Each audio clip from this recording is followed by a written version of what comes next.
academicians, even common man, and even the administrators from higher class, they also feel that you have planned such a nice network. But now it is also our duty that we should preserve this, and then it has to be utilized by our next generation also, and that is what is real sustainability which we should bring in here. So challenges are always there, right? If challenges are not there, then opportunities cannot be created. Naturally, opportunities are there. So what are the opportunities? I'm sure here so many R&B engineers, along with all of us, I think all of you, we have worked for most of the times, even from Surat Urban Development Authority, even from some private contractors, consultants, everybody is there. There is always a chance that we need to, right? We need to collect the traffic data, and then there is always a kind of cumbersome reaction that how we will manually count it. Manually कैसे collect करेंगे traffic, कितने दिन के लिए करेंगे, 1 दिन, 2 दिन, 3 दिन, 4 दिन, 7 दिन. What is the reliability of that data? That is always going to be a problem. So can we have some automation in traffic data collection? You can actually, through modem, you can get the real-time pictures from the cameras which are installed, sensors which are installed at sites or whichever relevant locations or very important locations. Through sensors, we can directly get data into our computer system. And sitting in our office, we can get on dashboard what is the present demand and how it can be exploited to take the decisions in real time or at least in deferred time. Okay, so there are many things which could be possible through these kind of techniques, and that is where lot of opportunities there for us that we can do this. Simple question I will ask you, that we are supposed to collect traffic data for 365 days. How many of us we really collect 365 days? For what purpose we need to collect? We need to collect it for knowing the importance of that road. I am not saying that each and every road should be counted 365 days. At least expressway, okay, toll, we are getting some data. But then whether it is accessible to public or researchers or engineers may not be, right? Then what are the ways of doing that? Definitely we have to discuss about this issue. Why we need 365 days count? Because we need to know vehicle kilometers. Why we need to know vehicle kilometers? Then only it will be if I ask you what is the success of state of Gujarat, we know we have done many things. If I want to quantify that success, this particular expressway has gone so many vehicle kilometers. What do you mean by that? Well, that is the usage of our road. So if I don't have this data, then how to get this information without count? How many kilometers they have traveled? We will estimate it. Estimations are always wrong, you know very well, right?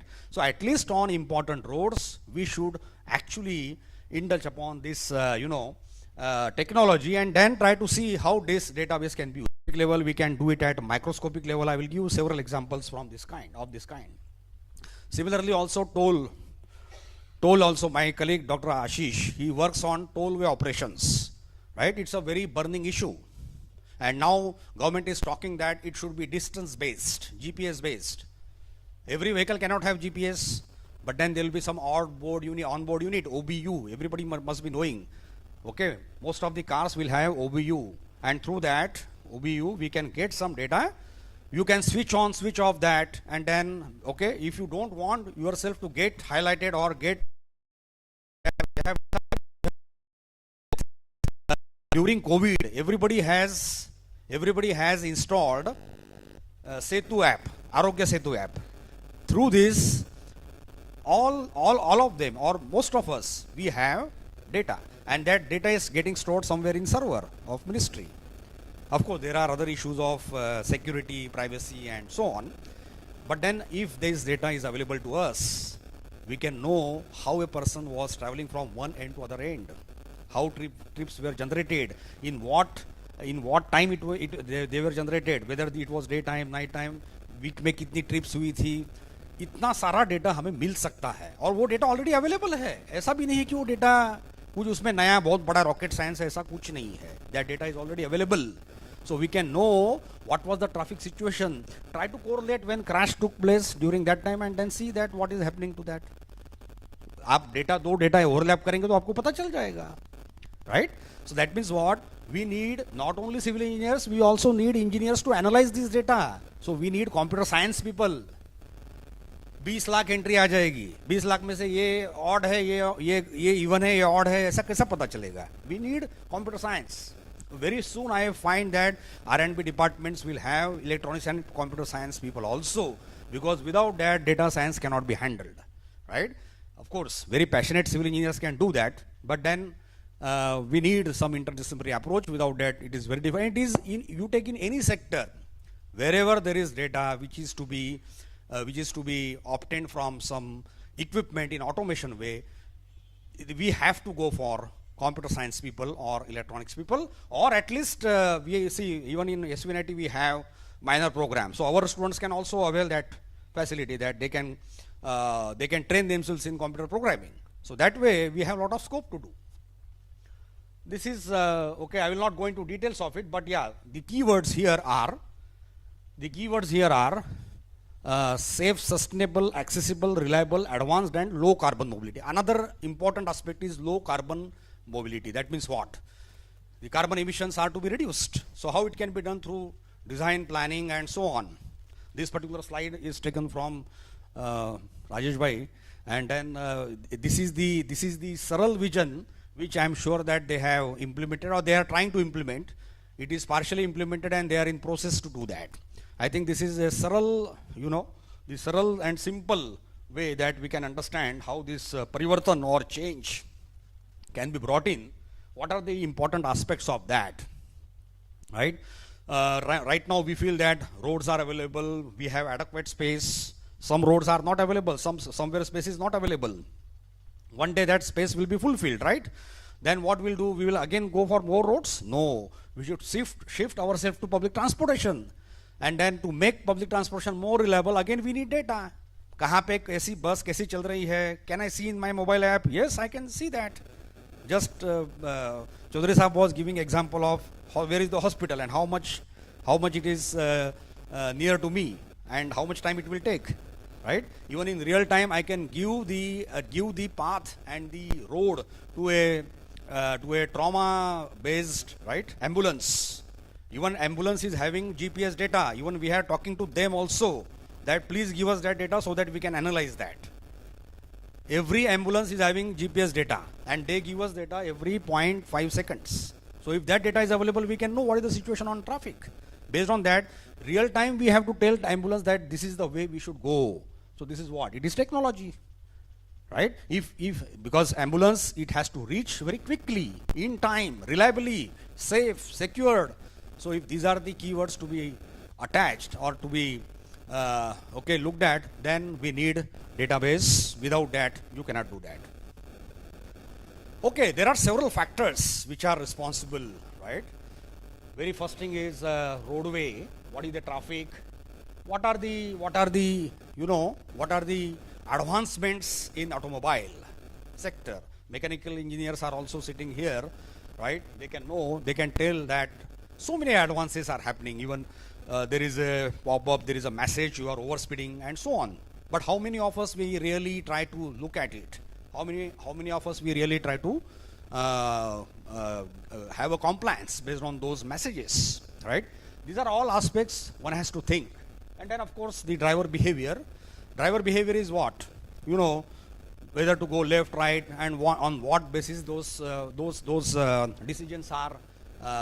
They are dependent. It is a driver, type of driver, vehicle, what is the condition, what are the thoughts going on, and so many things are there. So it is not possible to get everything, but I will tell you what are the ways we can get this data also.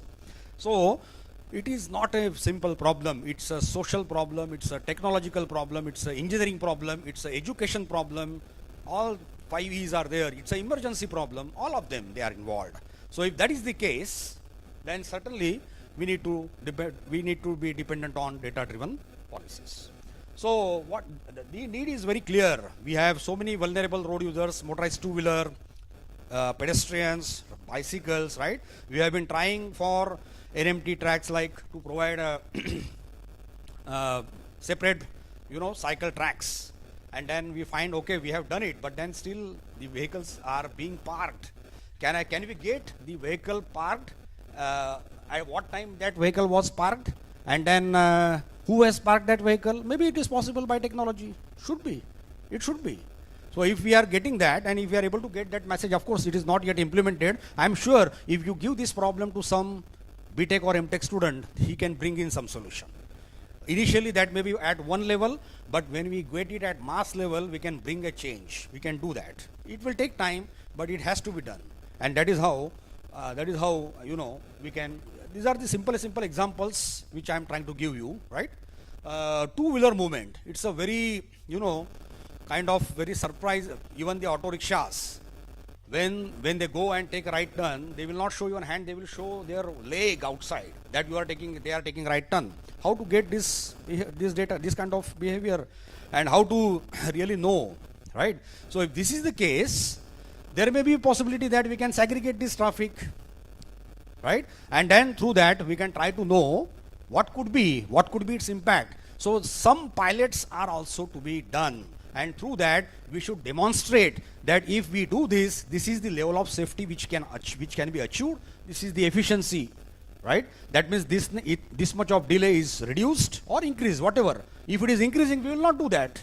If it is reducing, then we should do it. If it is increasing, why it is increasing? If it is not reducing, then why it is reducing? At least we'll get to know some reason. And that is how this particular topic is of really very much interesting, is really of great interest to all of us. Always we say it's a driver fault. It is not always. There could be some design fault. You know, that is the reason we are doing road safety audit. Let me ask you a question. How road safety audit is handled in hilly terrain? Hilly terrain, how road safety issue is handled? Whether the definition of black spot, which is laid by Morse, is applicable in hilly area, may not be. ऐसे तो पूरा hilly area ही आ जाएगा black spot में. So there are certain other aspects related to geometry, driver behavior, and then if we monitor that driver behavior and geometry properly all the time, then only we will get some solution out of it. Then only it can be done. For example, Saputara, Netrang, even the Kasata Ghat in Nashik, we have studied all these sections and we found that through our data analysis, always on downgrades there are number of crashes happening. This is downgrade movement of vehicle. Downgrade means slope in the reverse direction, right? So on those aspects particularly there are a lot of crashes, and that is due to loss of control and you know, certain unexpected occasion it comes out and then driver is not able to control his vehicle. So based on that, are we able to see there is one module in automobile, right, that it can be a terrain based movement. So vehicle will automatically adjust itself to that terrain one. So can we have some kind of that, so that some message could be passed, or it is possible. So certain things are right now can be handled, certain things are for the future scope, but there are lots of challenges which we can say. So here as an engineer I will say, once the road is planned, designed, constructed with all, there should not be any flaw. If flaw is there, you know, I will not go into again all those details, land acquisition and all that. I know those are very burning and very emotional issues for R&B engineers. I will not go into details, and I don't want to make it really safety oriented, but please try to understand whatever constraints we have, we should find out solution, and if we are able to save life of 10 people also, we are saving 10 crores. We have understood, right? We already know crash cost is 1 crore. So there are several areas in which our practices should improve. One is the policy framework. Definitely policy framework is what? Data. It has to be data driven. Then of course the safety of vehicle, then road infrastructure safety, we should have a proper inventory. Regularly the crash analysis should be done, every quarterly report should be generated, and then we should talk also about whatever black spots were there earlier, how they are operating now, and then which new black spots have taken place in the same time, or they are reduced, or whatever. What are the enforcement? I think enforcement, Department of Police is not there here, but in fact we are also working on the IRC committee G7, which is only looking at how to catch hold of these people, those who are violating rules, traffic regulations, particularly red light violators, right? And even we can have overspeeding and so on. So everybody knows challan system very well. सबको challan किसी को आया होगा, किसी को नहीं आया होगा. But what is the reliability of that?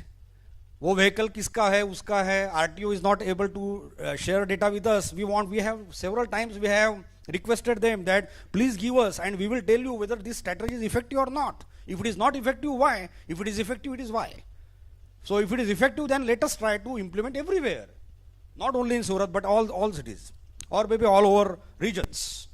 Right? Then, so these are all, even the campaigns, there can be digital campaigns. And on campaigns, social media can have different impact. How many likes you are getting, even research is going on that also. Social media में कितने लोग इसके for है, कितने नहीं है, that is also a part of technology only. So you can know, right now I was told by Vishal that 450 people are attending through YouTube, this particular, that is also technology, in real time, right? So that way, there are a lot of areas which we should consider, at least for making our planning more efficient, safe and secure. So some of the case studies which we have gone through, right? And I will not go into details of it, but just let me give a very small example. I will be very fast, these slides. These are very important because you should know from traffic point of view. At what level you are collecting data, that is also important. If I am just getting data at this point, it's a spot measurement. You will get traffic volume, spot speed and something like that. If I take one point and that point I will get space, that is space measurement. If I try to go for still higher level, then it may be one corridor, or if I still go for one more level, then it may be more than 1 kilometer, then it may be network level and so on. So as we go up, the data requirements are going to be different. So that is what I am going to talk about. These are the point based, stream based and then area based. These are the methods. So what is this? This is the traffic which is going on, and this is simply point measurement. I will get traffic volume. I will get दो vehicle के बीच में कितना gap है. आप क्यों चाहिए ये gap? Safe है कि नहीं है? What is this? This is Ahmedabad Vadodara Expressway, right? Everybody, all of us, we have traveled over this. This is 100 meters of trap length, and I can get that what is the speed. So this measurement will be more reliable because I am taking the space of 100 meters. And I can get it in an automated way. It's not like I have to every time measure it manually, right? Then what is this? यहाँ पे एक vehicle था, ये frame में आते तक ये vehicle यहाँ आ गया, उसकी वजह से कितना पीछे problem हो गया आप देख सकते हैं. So that means what? One vehicle was tracked, okay, for the next 100 meters, and what impact it is doing in the traffic stream in terms of what? Adjacent space, longitudinal space, safety and all that stuff. So ये सब हम real time में कर सकते हैं. उसका भी implementation बताएंगे. This is the Pune-Mumbai Expressway. This length of this is around 700 meters. Myself, I have visited this spot. I can measure the density from this. What is density? Traffic density is what? Number of vehicles which are present on that particular section, okay, when at a given instant of time over space. So that is I can know what is the level of service here. What is the level of service here? Real time I can know that. Okay, similarly this is a gradient. When the vehicle is passing through these, how it is actually losing its speed by virtue of absence of acceleration reserve due to power to weight ratio or weight to power ratio. So these are all possible. Next level is, you can say the distance. This is like a, this is the Athwa junction and this is the Kargil Chowk. Around it is 3 to 4 kilometers. Why? What is that? What I need? I want to know the impact of intersection. How many intersections? What is the type of intersection? How much it is reliable? If it is taking today this much of time, how much extra time it will take tomorrow, or how much less time it will take tomorrow? I can get it. So this is the GPS based outcome. Very micro level outcome. Every 0.10 second I will know the speed over time as well as distance. That means I can know the performance of driver. All of us here we are driving our vehicle. सबका driver behavior same नहीं है. But अगर मुझे ऐसा system बनाना है कि I am an aggressive driver or a neutral driver or a conservative driver, and if it is connected to insurance, then if you are a conservative driver, then also you should be penalized. Maybe less, because you are creating problem to others. You are neutral, then it should be reduced. And if you are aggressive, then you must be penalized heavily. This can be done, and we can actually very well connect with RTO with this. And this is the job of institute only. No company, because we are third party and we are independent. Nobody can influence us. And that is why it should be done by Institute of National Importance, NITs, IIT, SCAT. There could be many. We can make the impact in the region. So this is how driver behavior can be studied, and we are doing studies on that. This is network level.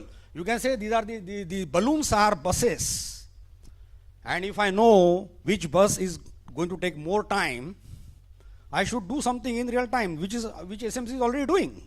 But what is the impact of that? What is the impact of that? And whether that strategy was useful or not, वो हम एक बार study करने से नहीं होगा, एक साल study करके फिर हम रिलायबली आंसर दे पाएंगे. इसीलिए, और एक दिन स्टडी करना मैन्युअली ठीक है, साल भर करना पॉसिबल नहीं है, इसलिए टेक्नोलॉजी चाहिए. सो ट्रेडिशनली हम क्या करते हैं, we just measure the okay time taken between 2 points. Then for that also we need accuracy, because there will be parallax error. तो हम क्या करते हैं, section select करते हैं, then we should stand, one person should stand and he should actually digitize this space completely, and then the grid should be actually, it should be overlaid over that, and then once you do that, you can get this kind of data. What is this data? How vehicle is passing in this space laterally and longitudinally. हमारे यहाँ पता है lateral movements are there, two-wheeler, three-wheeler, right? Of course, truck will have its own path, but we can know the lane usage, we can know the movements and everything.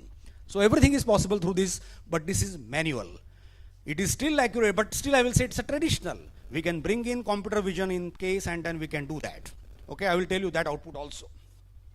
So I will get this kind of output, time, space, trajectory. I can get it for bus, I can get it for every vehicle, I can get it for whole traffic stream, and I can know what are the decisions which we can take, okay, or whatever safety is prevailing in that traffic stream. Then when it is at stream level, I can measure flow, speed and density, right? So I will not go into details of it, but that is fine. And similarly, I can measure speeds at different times. I told you that my speed is here this much, next it is this much, next it is this much. So these are all spot speeds, which also I can do, right? And so these are the traditional ways. Now, let us go ahead and say that how to bring in automation then. Automation means what? Can we put some loop detectors?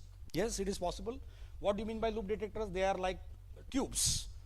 I'm sure that those who are consultant or those who are doing some traffic studies, they are using this either piezoelectric or maybe pneumatic base tubes, and you can just fix it on a road with a width of something like 1 meter or 2 meters or 3 meters, and then you can get the spot speeds in an automated way based on the time and the distance, based on the time, I can say the time gap. You can know what is the base, we can classify the count.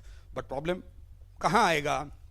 When though two-wheeler will be parallelly moving, then you can have differential arrangement. वहाँ पे research करना पड़ेगा. उसका detector हम छोटा कर सकते हैं, क्या कर सकते हैं, और छोटा कर सकते क्या. So through this we have to try this, and this is one of the best solution that we can actually. We have written one project to NRRDA that if we can go for this on our PMJSY roads, panchayat roads, we can get automated count. कितने vehicle होते हैं? It should be less than 450 vehicles per day. तो दो parallel entry होने वाले कितने instances होंगे? It will be very less. So why can't we get this data directly and then avoid the manpower or the manual count effort? It is cumbersome. It's not possible. Of course, we will take validation. We will try to validate that by video camera and then this count and how much it is matching. If there is a correction to be applied, we can apply that correction and we can actually cross-check those things. Right? This is the way how it can be done. It can be intruded, it can be intrusion based. That means you can intrusive. That means you can embed into pavement, or it may be also outside pavement. If it is intrusive, it will be better because it will be permanent in nature. There will be less damage by animals, stray animals or something like that, right? So that way you can handle this. You can get the traffic count, you can get the speed. I can get all these things on my dashboard. I can get all these things on my dashboard directly. Data is directly getting into system and system will provide directly dashboard, and I can get these plots. Policy makers can use this data directly. Of course, we need to take help of computer science people those who can do, even civil engineers also can do these days, but computer science people will do it even faster actually. Okay, that way we can do that, and it can be also operated at signalized intersection. It can be done at, of course, signalized intersection will be very ambitious right now, but let us start with at least few of them. This can be also worked on expressway. It may be at a lane, then second lane, let it be staggered, because still expressway, it is not fully lateral based, it is still lane based is available, I'm sure. So that way we can get these aspects to be implemented. This is one example that one of the state, Karnataka, how they have implemented this, and they are collecting now this. Even R&B can buy this, and then their engineers can actually collect data, no need of any consultant. Of course, time is a big constraint for R&B engineers, so how to get that? That is why this automation is required, to make it more reliable. Yeah, apart from that, there are sensors. This is one more level up. What are the sensors? This is a Bluetooth, or I can say Wi-Fi based sensor. This is only Bluetooth. These are the cameras of special type, very high definition. Right now, Surat Municipal Corporation is in procuring this. They are in. This is the ANPRA system, automatic number plate recognition system. This is Turtle. This is the V-Box. Of course, this is a battery, and this is RFID based antenna. All these sensors we can deploy in our city. And right now, there is a project going on between SMC and Svnit, and which is sponsored by MOA, Ministry of Housing and Urban Affairs. Myself and Professor Joshi, we are working on this project. We have deployed sensors, and we are getting the outcome in real time in our computer. Travel time on Kamraj Charasta, Kamraj to this side, that station road. So what is that? Basically, this is the Wi-Fi or Bluetooth sensor. We can have it over 5 kilometers, 10 kilometers. How it works? That is the curiosity. How many persons are sitting here? If I want to know, I will just tell you to switch on your Wi-Fi, and one sensor can record all those, and continuously all those devices will be detected, and I can know how many people are right now sitting here. Same thing we can do it when the vehicle is passing in the influence area. Okay, generally it is in elliptical shape, 60 meters or so. We can calibrate that based on the position, based on the speed, based on, there could be many aspects. Okay, and then from that we can get travel time. Even when I was visiting Tirupati at that time, they were telling that if you reach there 1 minute before, then also there will be penalty. That means what? You are tracked. They know that with this speed you will reach only after 7th minute. So what they will do? Taxi driver will go fast, and he will wait for some time at some location, and then he will reach there. So systems are in place.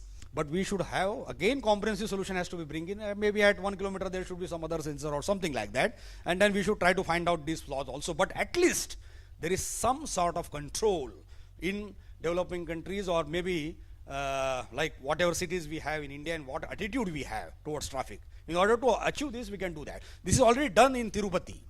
Already done in Tirupati to manage traffic. Live example is there. It's not like we cannot do that. Yeah, I think quality of this is not good, but these are like 2 section beds which we have created in Chennai with the help of IIT Madras, and then here there were some 6 sensors were placed. These sensors were actually imported from Australia, our collaborator from Queensland University of Technology, and through that we got to know that how people are choosing a route from one point to other point, how they are going, and everything can be done. Let me tell you, Brisbane and Surat almost they are same. Okay, Brisbane is having 1200 sensors like this, and we are actually trying to demonstrate this to ministry that how exactly it can be useful, so that there could be more funding. And of course funding is not important, because if you try to import it, it will be 1.5 lakhs per device. Who is going to pay you? So our efforts, like our students, electronics, computer science, civil engineer also, they have come together and they have startup. They are planning to have startup. And then they have created one Wi-Fi sensor also, which may cost 50,000, 1/3 of the cost. So through that, if we go for mass production, we can even reduce it. Then it is altogether a different ball game. And if it is implemented in Surat, it can be implemented elsewhere also. What is the इसमें क्या फायदा है? आप लोग बोलोगे sensor लगा के क्या होगा? सेंसर लगा के ये होगा, हम जो प्लान करते हैं कॉम्प्रिहेंसिव मोबिलिटी प्लान, बाद में R&B कुछ प्लान करते होंगे कि यहाँ पे चाहिए रोड, नहीं चाहिए, कैसा, वो सब डिसीजन कहाँ से आएंगे? यहाँ से ही आएंगे. यहाँ पे चाहिए या नहीं चाहिए? अगर चाहिए तो why, right? So that means what? We will reduce our effort on home-based interview because we will be getting the OD data directly and which will be more accurate. अगर आपके घर कोई आता है और आप बोलेंगे आप कहाँ से कहाँ कैसे जाते हैं कितने टाइम में जाते हैं, it is a vague data. It is reliable, but it is vague, right? He will remember something and he will tell something, but here it is actual data. So I can get this. So this is a live application we can get out of this actually. This is how it looks like, okay? In the box, we can actually install this. Power and internet can be obtained by agencies, civic bodies like Surat Municipal Corporation or Madras Transport Corporation, whatever. And then through that, we can run this and we can get this data. 10 lakhs of entries will be there at a time. And you can see we need to create server for this. But who is there to analyze this? And that's why we need some people in this direction. We can get this kind of trend. जैसे manually करते हैं वैसे इसमें भी trend मिलते हैं. There will be some noise which we can remove and we can get the actual trend. So though there are two trends, one is blue and one is red. So red is what we obtained by sensor, and the blue is what is the blue one is the actual measured manually. So अगर ऐसा हो रहा है, अगर match हो रहा है, तो it is good. We get morning peak, we get evening peak, we get different peaks, and we can do that. This is another study. Here with the help of SMC, we have now installed RFID sensors. There are two locations which we have created. One is Maharana Pratap and one is just near to Kamrej, Charasta. And this is not Wi-Fi, this is RFID, radio frequency identification based sensor. What it does, RFID sabko pata hai, everybody knows, toll and right? Tag is there, RFID tag. So those vehicles are tracked at two different locations. ये दो location का जो distance है 7 kilometre है 8 kilometre है, तो हमें पता चलता है कि क्या ट्रैवल टाइम से आ रहे हैं और कितने आ रहे हैं. This is another example of another sensor. Now we want to also test it using wifi. Wifi ज्यादा अच्छा है या आरएफआईडी अच्छा है? ठीक है, दोनों एक्यूरेट होंगे, but then maintenance point of view which one will be better? That is the worry of whom, those who want to maintain it. तो ये सब चीजें हमें करनी चाहिए. Then comes the arterial management. Signalise intersection के भी ऊपर हम कर सकते हैं. We can have automatic traffic control system and we can do that. Carbon emission कम हो जाएगा अगर हम ट्रैफिक कंट्रोल कर सकते हैं रियल टाइम में तो. और अभी वो दिन गए कि अभी तो ये हो ही नहीं सकता, ऐसा नहीं है, अभी ऐसा नहीं बोल सकते हैं. We can not do that because some cities have already started and they are showing, and I think I feel based on whatever experience I have in Surat, Professor Joshi also will agree that Surat is the city where it can be done flawlessly, because here everybody is so proactive and they want to really bring change, and that's why it is possible in Surat, right? This is another slide which I have taken from the presentation of SMC, that a bus can be tracked and we get the live location of bus even on your app. Okay, there could be more, I think some more motivation is required, maybe more awareness required. There is a smart card, all of us, we know there is a smart card which is actually, so if we get that smart card data, we can use it. So that way we can do that. This is the flow chart of that, okay, how this can be implemented. I will not go in details, but yeah, it is possible. There could be 3 benefits. We can reduce delay, increase efficiency, and then reduce the carbon footprint in terms of emissions. This is going to be sustainable. We tried it using simulation at 2 intersections, but this is implemented in different routes. It can be even more beneficial. We can quantify that. We can see that 50 to 60%, okay, simulation has given that 50 to 60% there could be reduction in emissions. So actually देखेंगे तो 25% तो होगा कम से कम. Driver behavior भी इसमें रहता है जो हम simulate नहीं कर सकते, but हो सकता है. So that way we can try to do that, and this is how integration, networking, information and technology and analytics, all these are the backbone, or I can say the sectors, or the, you know, the important pillars of data driven policies. Without that you cannot do anything, and we should try to aim for it. Actually every organization should try to really look for it. This is another very important example, that if we can record the crash with lat and long, then how we can take some decisions. I was told last year that we have identified Gujarat state, there were 460 black spots. Okay, so what methodology was used? Definitely Morth methodology would have been used. But then if we get the crash data directly, we can even modify that definition also, because there are different terrains, there are different roadway conditions, there are different behavior. सभी cities में सबका behavior same नहीं हो सकता है, तो definitely it should also change. So at least some some effort should be taken in that direction also. I am not saying that each and everything should be changed, but let us take studies on pilot basis and then try to show that it is possible at one case study at least, and then say if it is possible now, then it should be possible elsewhere also. Yeah, this is another example. This is another very important technology is eye tracker. ये सब थोड़ा European है और western countries में है, but this is all possible. I think recently our colleague Dr. Ashish has conducted one experiment on national highway where Professor Doshi was also there. I was not able to. I feel jealous of them because I could not wear that glass. So what that does, it actually gives you the vision, like what is the concentration of vision of that driver and how he looks at traffic sign, how he looks at the vision, how much, like whether it is distorted or, I will simple terms I will tell you, distorted hai ya concentrated hai. We can see the mind of, we can read the mind of driver, and this is, ऐसा नहीं है कि ये हर एक second में data देता है. Data देख के आप हम, we will be astonished. So this is what is technology actually. ठीक है, तो ये ट्रैफिक में कौन से कहाँ पे देखता है वो, तो उसके हिसाब से ट्रैफिक साइन भी चेंज कर सकते हैं. We can design redesign the traffic science. That's okay. Even whatever efforts we are taking with 3M, that also we can, we have collaborations with 3M, we can give this data to them. So that way, this is another very good equipment. Okay, we have video V-box. There are 4 cameras, 2 in front, 2 in back side, and these are our 2 students. And we know they are actually traveling along the BRTS, which is right in front of our this BRTS only. So we can know how a driver is actually behaving. In यहाँ पे दिख नहीं रहा है video में, नंदन, as you told rightly, that how laterally they are moving, how longitudinally they are moving, everything can be recorded in this. We get ample of data. ऐसे अगर हमने 100 रन ले लिए तो 100 रन का अलग अलग डेटा आएगा, अलग अलग ट्रैफिक कंडीशन में ले सकते हैं, non BRT, BRT, expressway, national highway, urban road, so many kind of things can be done because driver behavior cannot be same. On urban roads it will be different, rural, national highway, expressway it will be different.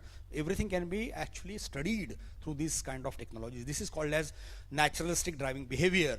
Dashboard पे हम एक छोटा camera भी रख सकते हैं, उसके expressions भी रीड कर सकते हैं ड्राइवर के, और उससे भी हमें काफ़ी जानकारी मिल सकती है.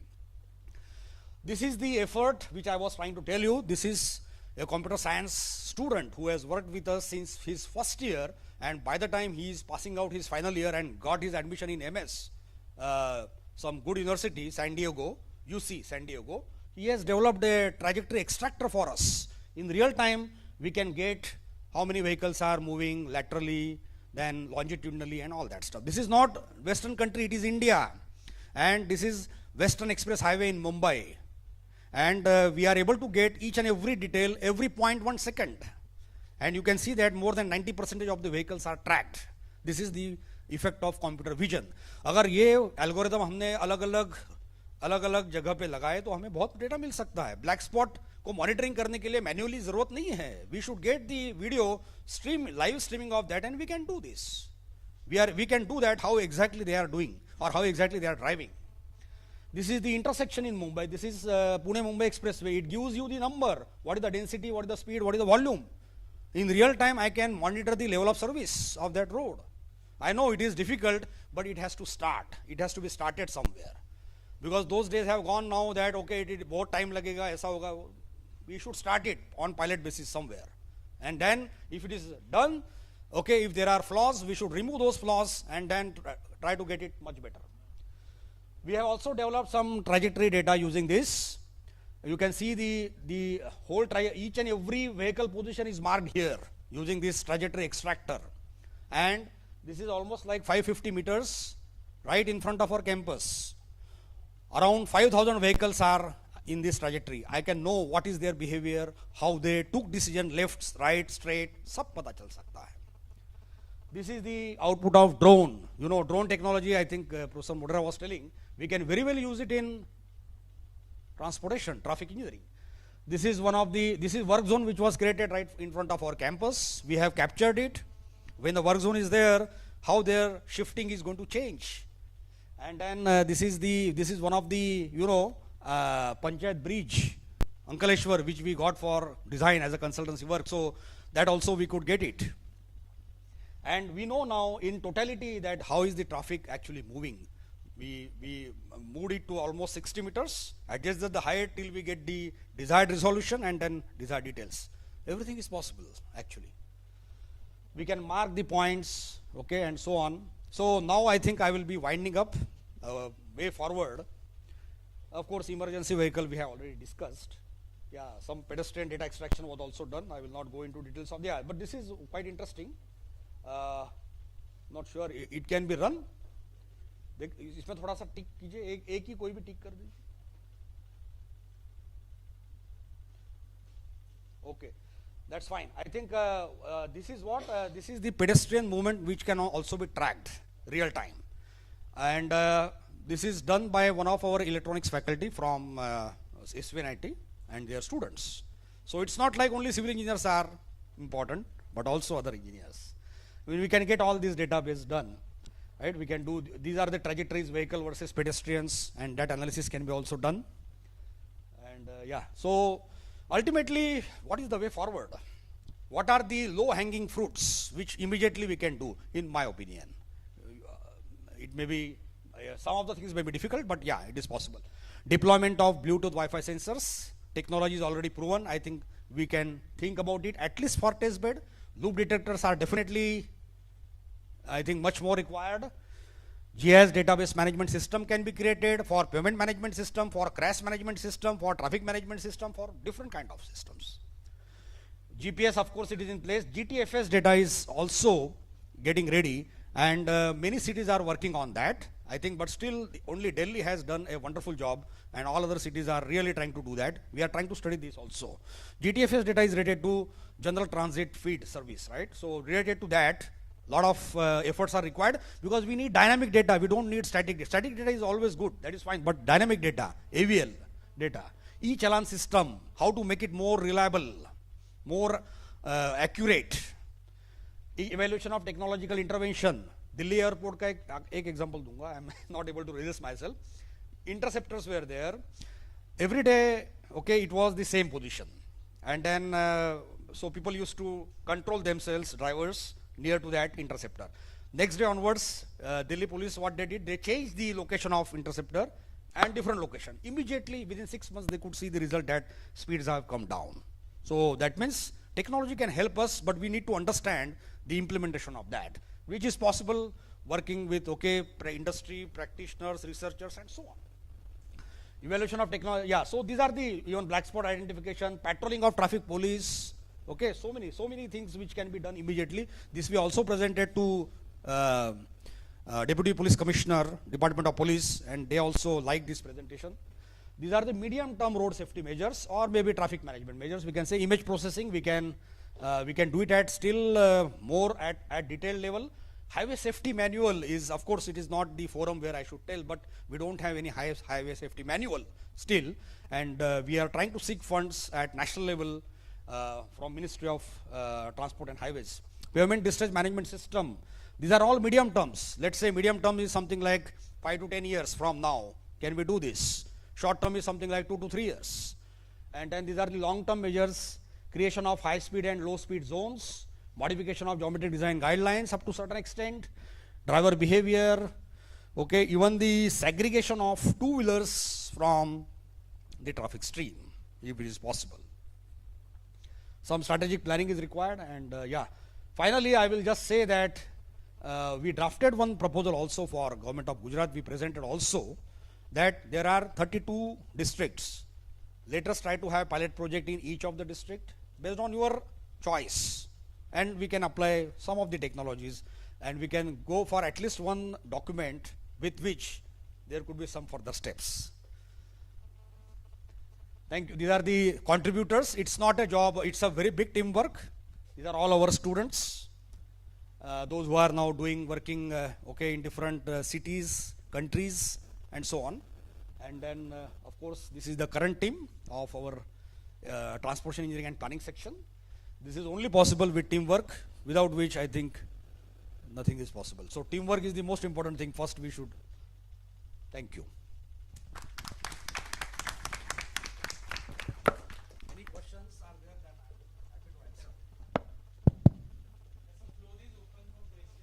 I think I have taken some 10-15 minutes more.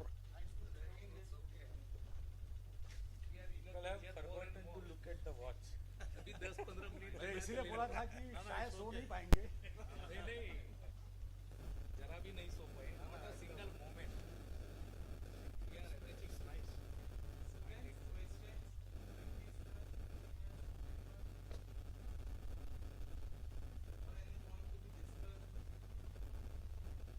I think nobody has understood. This is a so comprehensive. Each and every aspect you have covered. I have not discussed technically each and every aspect, but But some very region. easy way, and it is understandable. But how to interpret it? That is the typical way. Fine, we will have, of course, our contact details are there, and you can always approach us. Thank you.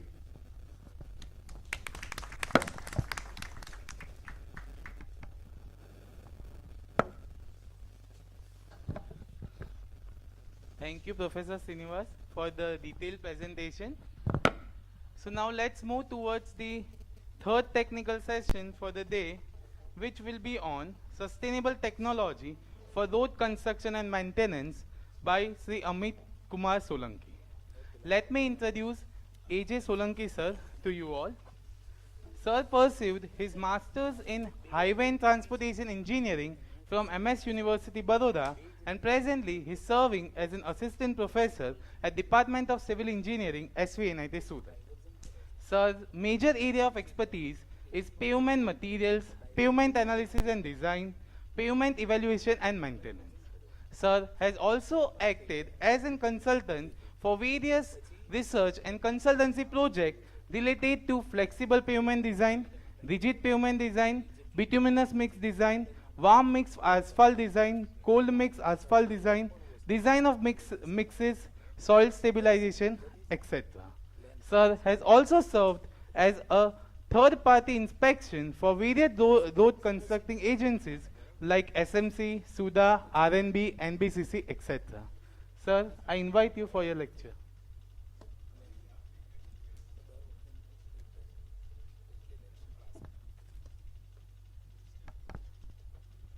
Hello, good afternoon to everyone, and let me first thank Chaudhary sir for inviting us as a keynote speaker.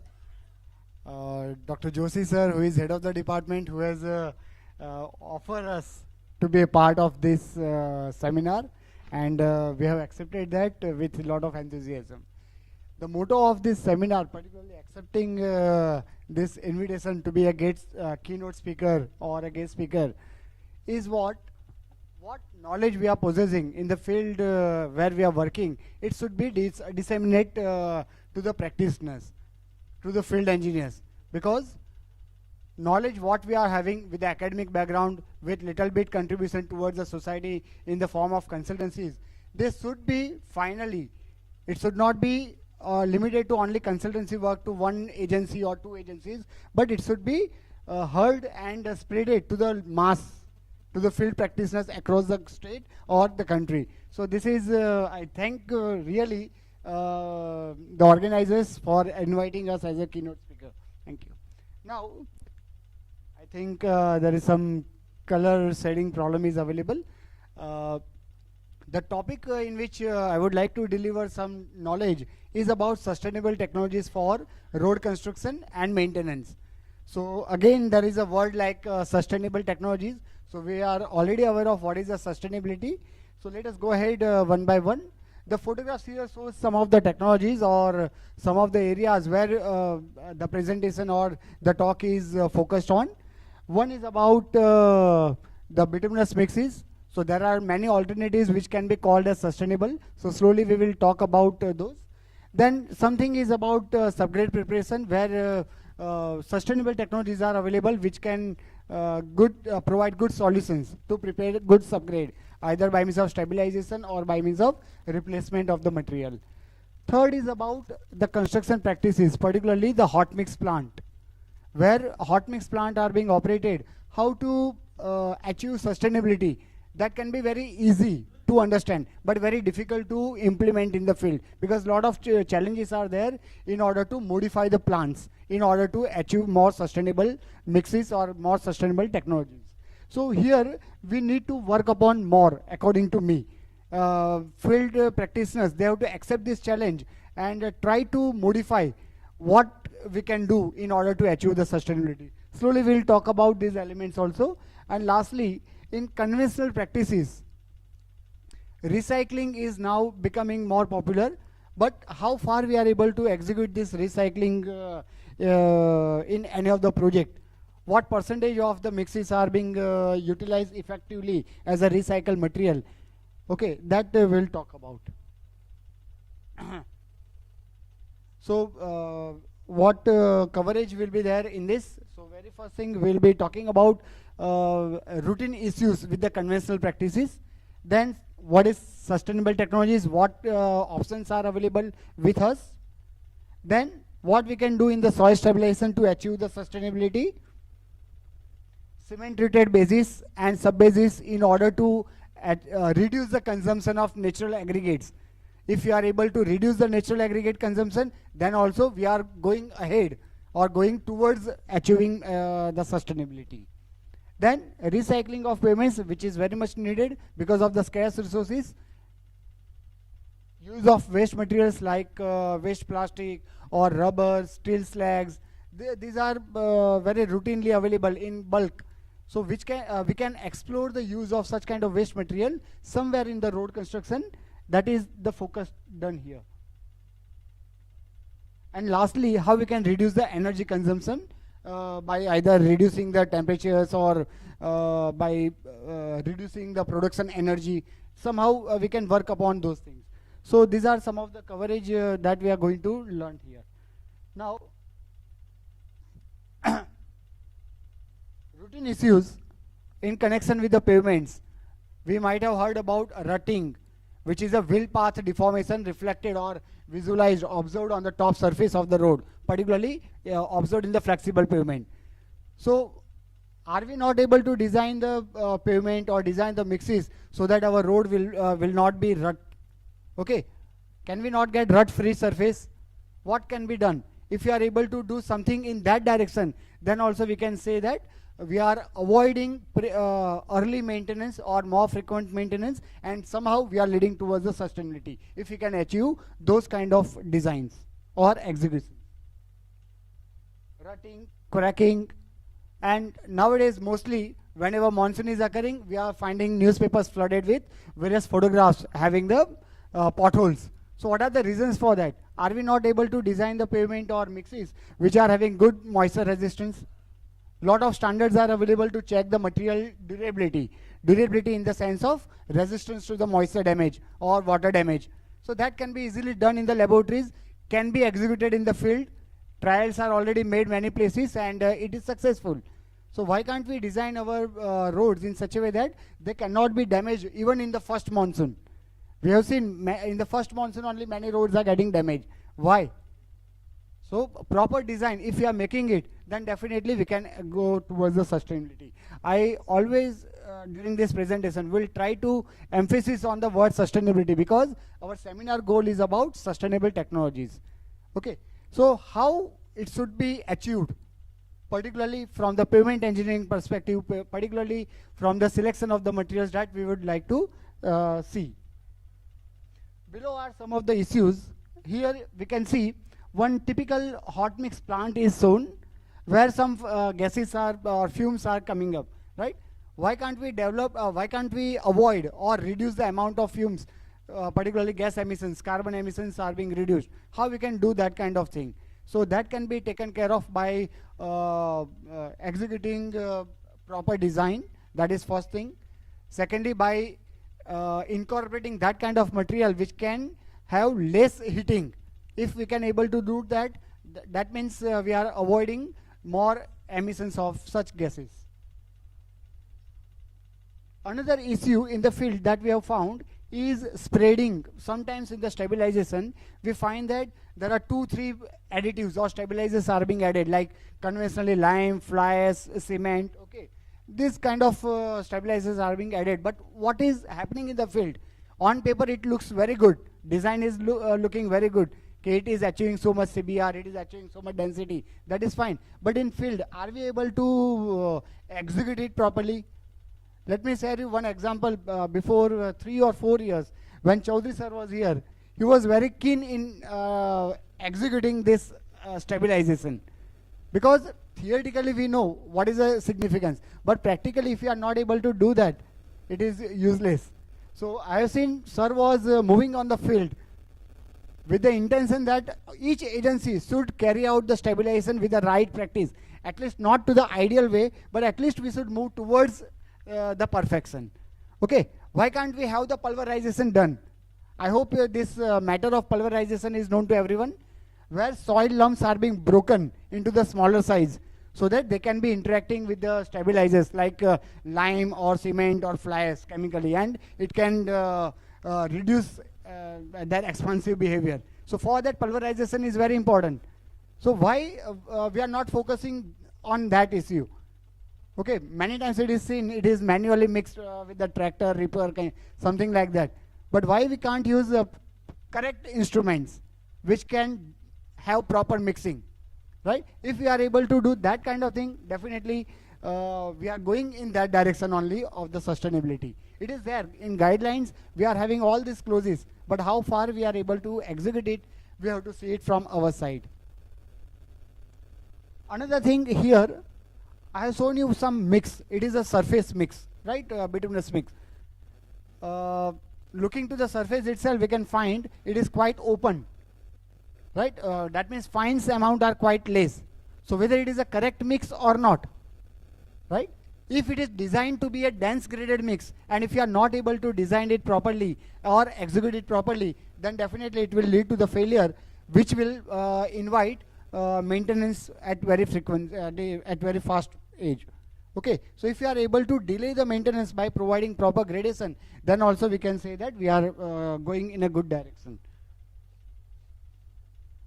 Natural aggregates are being derived from the quarries, right, which is generating very environment issues. So if we are able to consume less aggregates, then also we can say we are going towards the sustainability.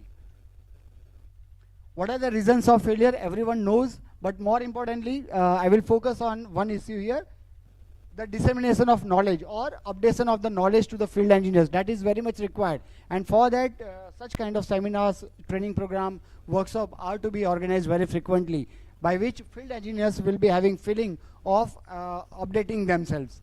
Our mobile phones are also required to be updated many times. So here also we need to update our knowledge, particularly the field practices.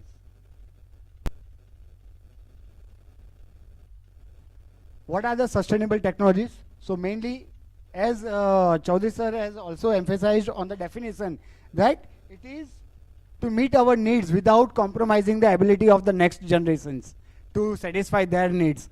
So if you are using the aggregates continuously, fresh natural aggregate crushed in the crusher units, using it regularly, then what will be there for the future generation?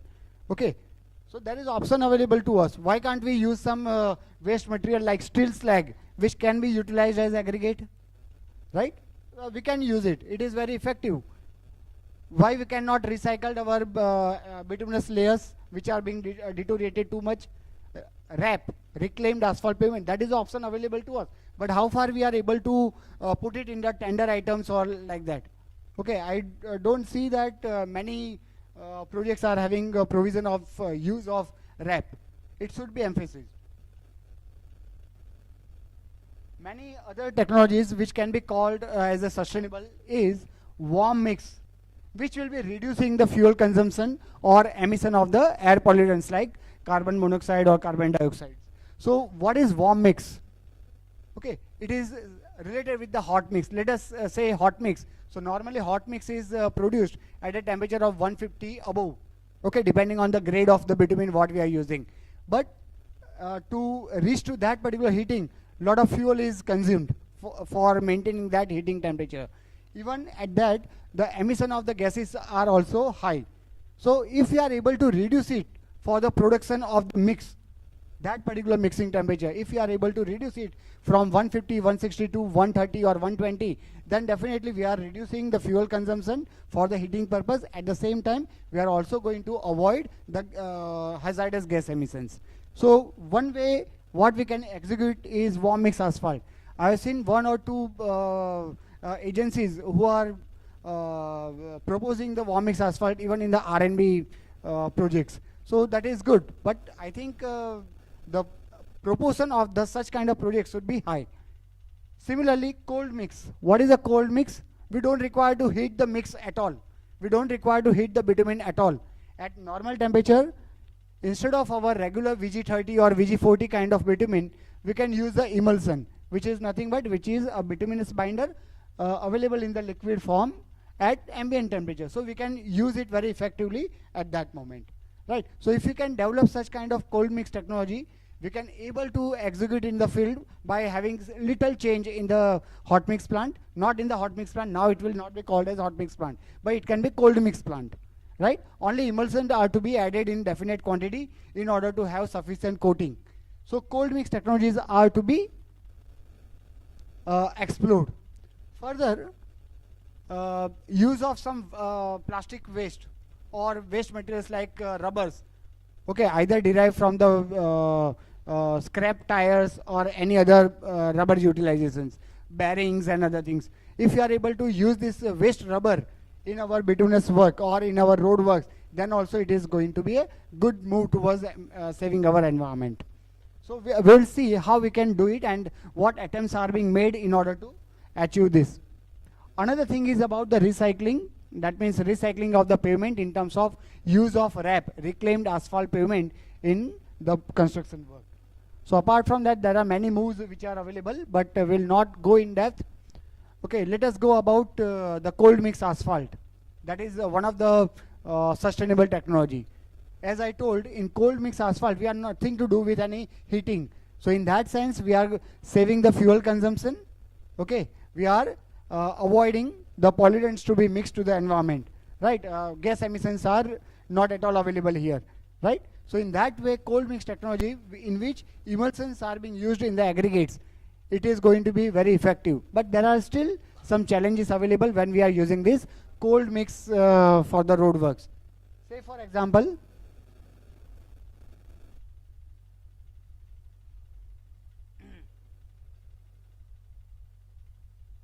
okay, as can be seen here,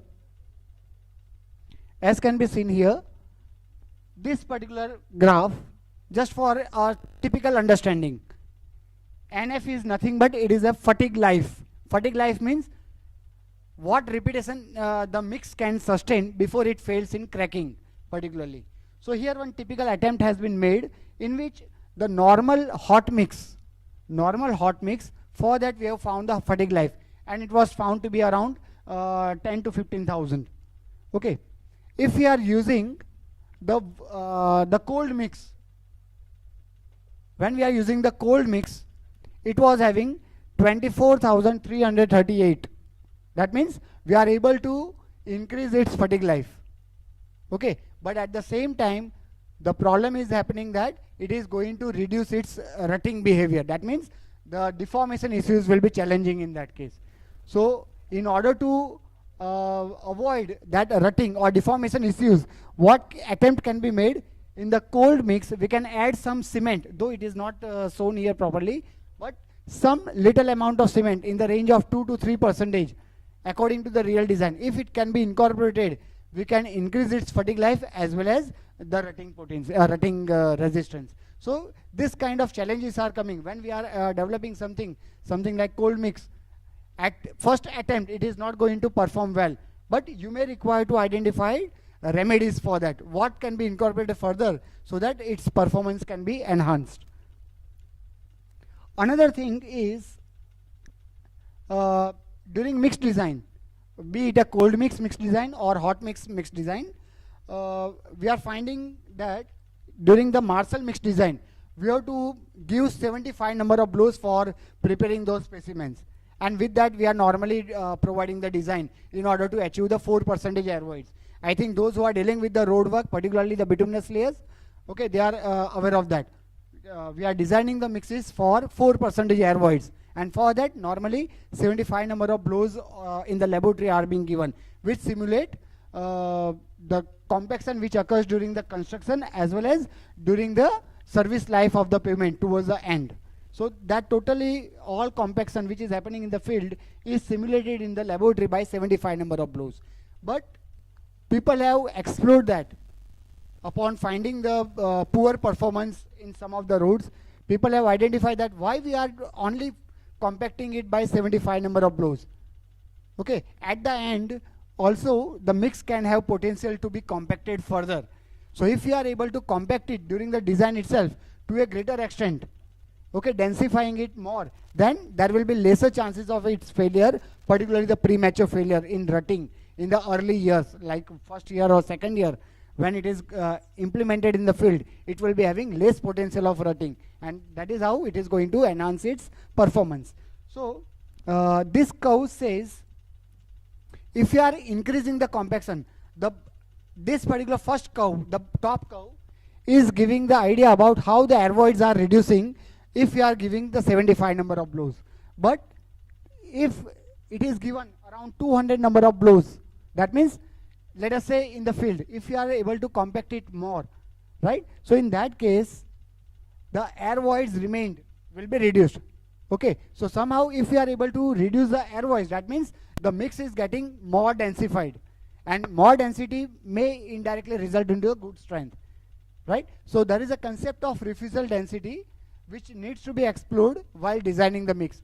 When we are compacting it more, right, the mix will be having good ability to resist the deformation. At the same time, while having the good compaction and less air voids, it will also be having good ability to resist the fatigue cracking. Okay, so recently some students have worked in Svnit under my guidance, and they have found out that the mixes which are being compacted with 200 compaction blows are performing quite better as compared to the 75 blows which are being given conventionally according to the Marshall method of mix design. So one technology that I am telling you here, it is not only the cold mix, but it is also the compaction by which we are compacting the mixes in the laboratory for the design purpose. If we are able to change that perception of design, then also we can get more improved mixes which can perform well in the field. Here one typical results are being shown. Everyone must be knowing this parameter, Marshall stability, and hence this parameter is only kept here for better understanding. So we can see here the conventional mix, if you are using it, it is having around 12 kilonewton stability value at 75 number of blows, which is a conventional practice. But if we are increasing the blows, compaction effort, then gradually it results into more stability. Okay, if we are increasing the stability, the premature rutting will never happen in the early stages. Like after construction, in the initial first or second year, wheel path rutting will not be observed. So here we can design it in that way. Similarly, other things will indicate the performance when we are incorporating the RAP, recycled material. So already I had told for rutting we can go ahead with the refusal density concept. Okay, that means to achieve that kind of density, after which it is the mix will say no to be further densification. Okay, that means it is going to perform well after that. This slide is typically taken here for general understanding. Typical gradations are being given, be it granular mixes like WBM, WMM or GSB. Gradations are being specified in the modes, but how far we are able to execute in the field with the proper mix design. I don't know GSB mix design. Mostly it is done on the paper, but in the field, how far we are able to execute it correctly according to that design, I have not seen many places. So if you are able to do that simple thing in the field, then also it is a good practice which will lead to good performance of the road. So I will emphasize on the gradation issues. Okay, here, whatever is the mix, whether it is a granular mix in the WBM, WMM or GSB, or it is in the bituminous layer, or even if it is in the concrete, PQC or DLC, gradation is very much important thing. In the mixed design, normally what we are targeting, these are the specifications. We are normally targeting the mix gradation to be achieved nearby the midpoint. Okay, that is the standard practices across country. But developed countries have already said, no, we should not go directly with the midpoint. It has certain flaws in the performance. VMA, voids in mineral aggregate. I think technically we will not go ahead, go into the depth of that. But VMA value is increasing, and because of that, rutting potential will be increasing if you are always achieving the midpoint gradation. So one attempt has been made in order to see if we are having some different mix design, not targeting the midpoint, but little bit different.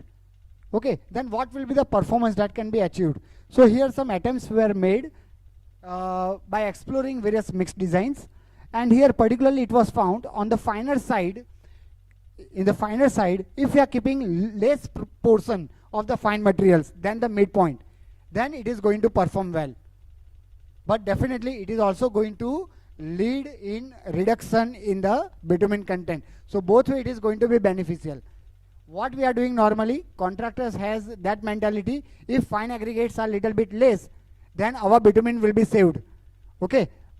Though on paper, on plant also they are setting, let us say 4.5% bitumen or 5.2% bitumen as it is.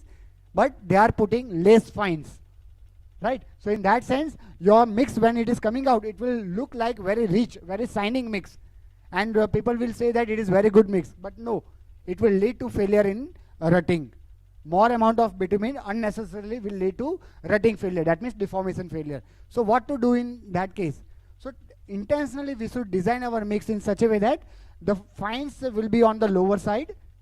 Okay, and accordingly bitumen content shall be designed. If we are able to do that, that means we are not compromising with the performance against rutting. Okay, so these are certain issues by which we can enhance the performance of the mixes, increasing the life of the pavement. Okay, I think some issues with colors. Various soil stabilization additives, stabilizers were explored in order to treat the expansive soil. Right? What is good if we are simply if we are going with the lime, then definite quality of lime is not available everywhere. We have seen purity of lime is compromised many places. Even if it is stored for longer period, then also it loses its property, and adequate stabilization process is not occurring in the field. Adequate results will not be available. Right? So what are the options to the conventional practices? Okay, what are the options available? So there are many additives available like Terrazyme, Zycosil, Zycobond. There are many available. So how far they are able to improve it, right? Let me tell you, those additives, chemical additives which are based on natural products like bioenzymes, if they are available, we should use them. Okay, I have seen Terrazyme is such kind of bioenzyme which is occurring, which is produced with the blend of natural products. Okay, so if we are able to incorporate that, and we have seen the performance also with this, it was achieving normally the soil which was taken, 2.3% was the soak CBR of that expansive soil. When it was mixed with the conventional lime, it has raised to 7% CBR. But when it was mixed with certain like Zycobond and Zycosil, it has reached to 30%, 40% CBR. But when Terrazyme, which is one bioenzyme, when we have used that one, it was drastically changed to 45%. So we can see how much improvement that can be laid. Recently, before 3-4 months, I have visited one site in Kutch, where in the desert area where tidal flows were coming up. In that, such kind of road was made, though it was a construction done by a private property and later on transferred to the R&B. But it was sustaining very good, in a very good way, carrying lots of commercial vehicles, because it was a salt industry available there. So such kind of technology, if it is available, you can see where the 2 or 7% with the conventional lime stabilization, and where it is having 100 and means more than 50% of CBR is achieved.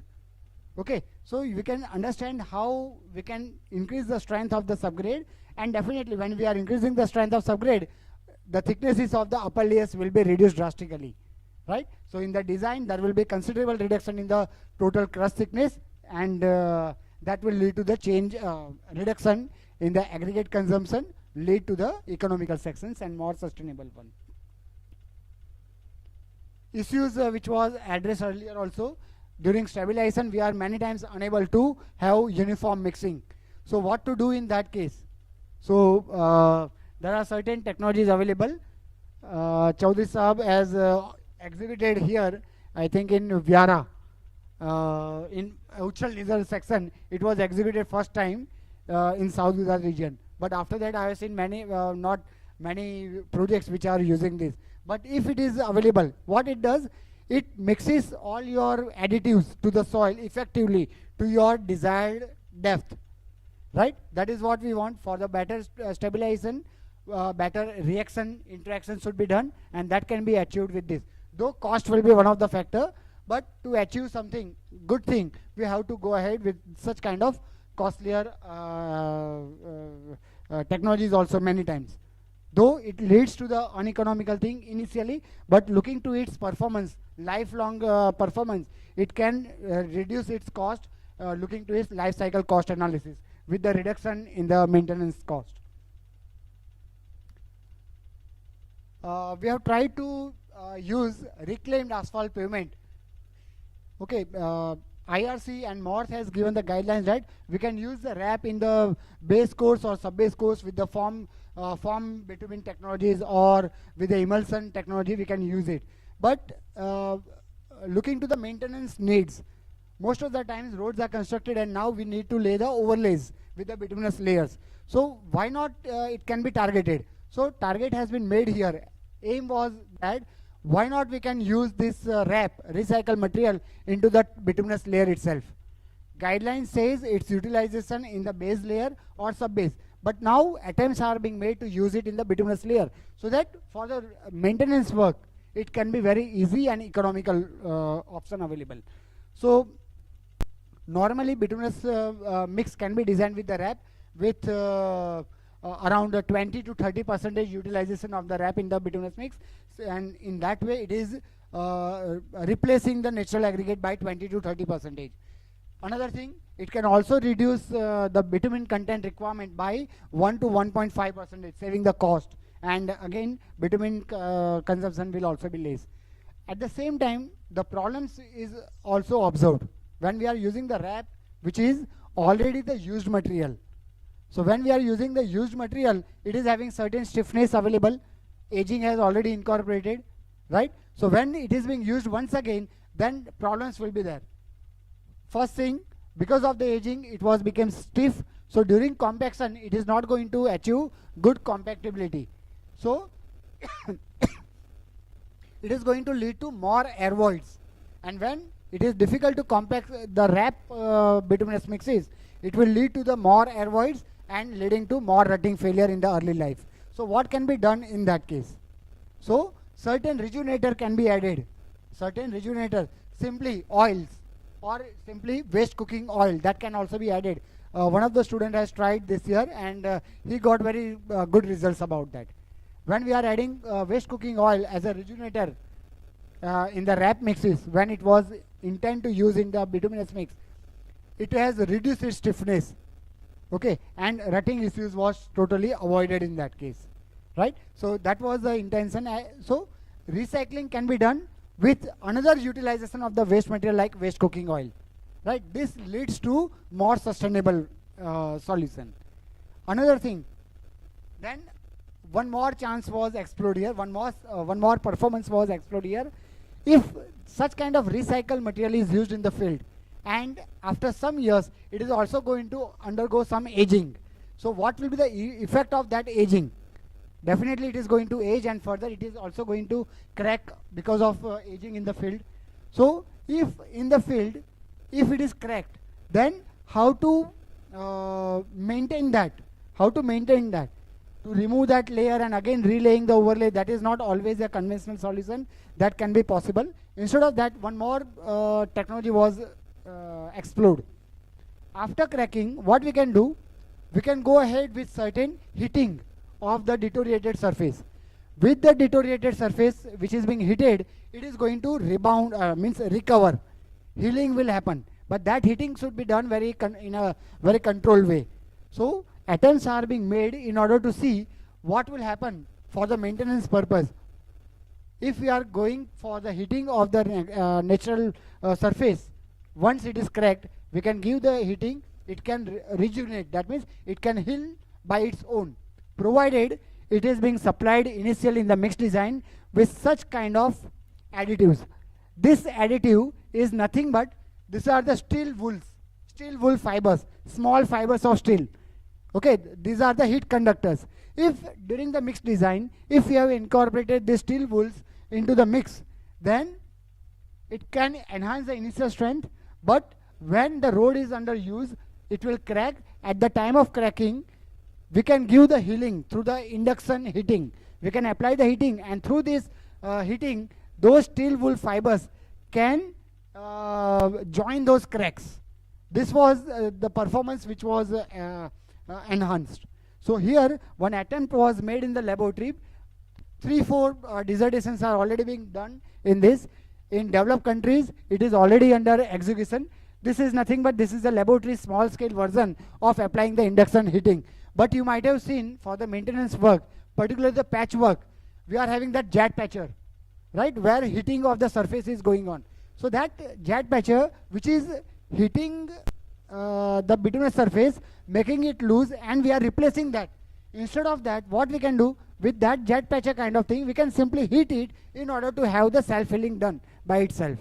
So that technology can be executed, but before that, we should learn, we should understand how this steel wool plays a role in this healing phenomenon. So once we have incorporated this, we can have good incorporation of the healing concept in the field for the maintenance purpose. This particular diagram shows that kind of healing. If it is cracked here, the rejuvenator will act inside and it is going to heal back. So crack will be sealed automatically. This is a concept which is known as self-healing. There can be many ways by which self-healing can be explored. One of the way is by applying the induction heating or simply heating, by which the steel will play important role in order to have the healing, crack healing. The strength will also be reducing with definite content of the steel wools. Then to achieve the sustainability, one of the important aim was also that we should design our pavement which cannot crack means premature cracks will not happen. So how we can do it? So according to the MORTH, there are two guidelines are available. One, we can increase the bitumen content, okay, in order to reduce the air voids, and another one is by increasing the compaction. So different attempts were made, and it was found that if you are able to compact it more, instead of 75 blows, if you are able to compact it by 90 blows, then also improvement in the fatigue life that can be observed, and which can also reduce the thickness. This is the thickness of the bituminous layer. In the conventional mix, which was utilized at its OBC, for a typical design traffic, 120 millimeter thickness was obtained for the bituminous layer, including DBM and BC. But when we are using 90 blows, it was reducing it by 110. What I am saying, though this is not a considerable difference, but however, by improving the technology of the design, by enhancing new guideline, if you can do this thing, then also it is saving little bit. Further, the plastic was also utilized. Shredded plastic, waste plastic was also utilized, and in that it was found that with that OBC, it can result into the same thickness, but it was incorporating the plastic up to 10, here it was 12% plastic which was utilized. So we can also have utilization of the waste without compromising at all the thicknesses or the performances. So here we should have the adaptability to such kind of designs or changes. We can see here, this is a typical parameter tensile strength ratio which is shown for one of the warm mix asphalt. As I told, normally in hot mix technology, we are heating it up to 150, 160 degrees centigrade, but here it can be done at 120 or 130. Now when we are reducing the mixing temperature, the coating issues are likely to arise. And when coating of bitumen is not available to the aggregates, the moisture susceptibility will increase. That means damage because of moisture presence will be increasing. Okay, so how to take care of that issue? So it was explored by performing some test which was called as a tensile strength ratio. It is nothing but tensile strength was observed before and after the damage. So what is that retained strength available? That was explored here. So we can see here conventional mix, hot mix asphalt, it was having good performance according to the regular design, and this is one of the criteria available in our mixed design, tensile strength ratio or retained tensile strength. Warm mix asphalt, it is satisfying those criteria. So we can use the warm mix asphalt without compromising our conventional mix performance, right? So here we are reducing the temperature, so that is how we are able to achieve the sustainability, by reducing the mixing temperatures. Then we have also incorporated in the warm mix asphalt the use of wrap. Means we have tried to utilize the wrap in the warm mix asphalt. Why? Because warm mix asphalt, warm mix additive will reduce the viscosity. At the same time, if we are increasing the wrap content, it is going to be become more stiffer. So stiffer and softer, both the things are being balancing each other in the concept wise. So wrap was utilized along with the warm mix asphalt and its performance was checked. So when we are increasing more amount, its performance is little bit deteriorating. So we can go ahead up to 20% wrap when we are going with the warm mix asphalt. But if we are using the wrap in conventional mix, hot mix asphalt, it can go up to 30% or 40% depending on the gradation of the wrap material. The performance when we are using 40% of wrap in the warm mix asphalt was deteriorated according to the this particular slide. Here we can see it was around 70-75% TSR. Minimum value of TSR should be 80%, but here it was crossing that limit. So how to use this 40% of wrap without reducing its quality or performance? So that was explored by adding 2% lime here. 2% of lime, if it is added into the mix, then also we can improve its moisture resistance. So it is a simple concept.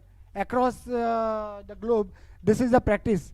Lime can be utilized as a moisture resistant substance. Anti-stripping concept will be more explored if you are using lime. Okay, so the same concept was explored here in wrap. So instead of 30%, now we can go with 40% or 50%, but lime should be added. So it is good if you are exploring the more quantity to be utilized in the mix as a recycled material. One thing which I have told, for the road maintenance, we are using such kind of heating.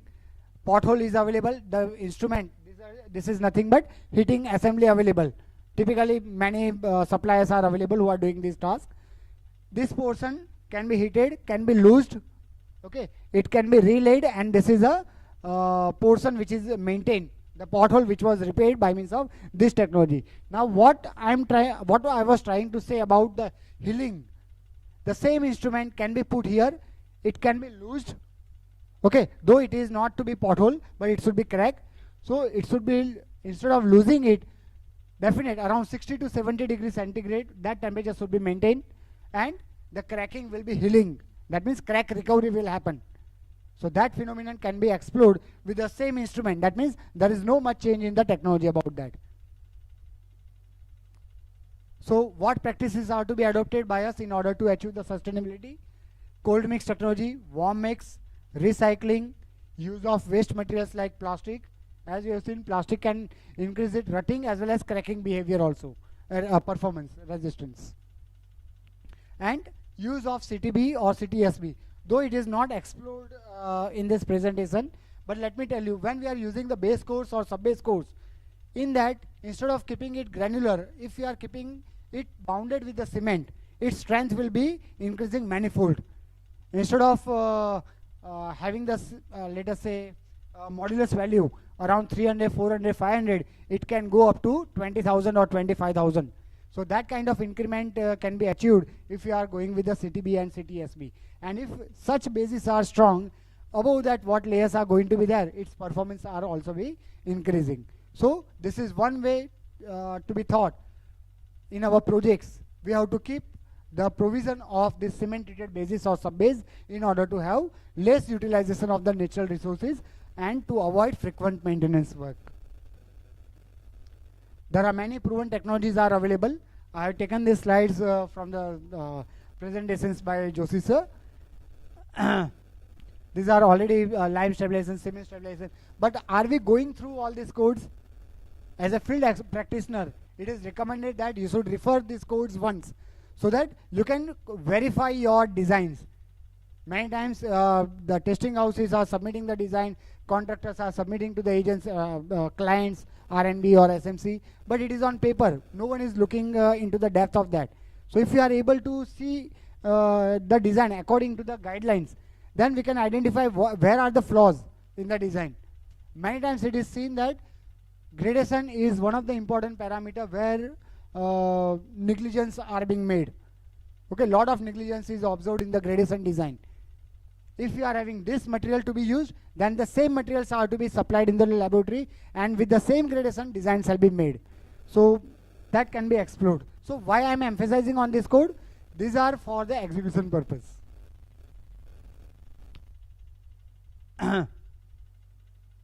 Soil stabilization, typical things. I think I will take further 5-10 minutes so that we can have a glimpse over the conventional practices which will lead to the which will lead towards the sustainability.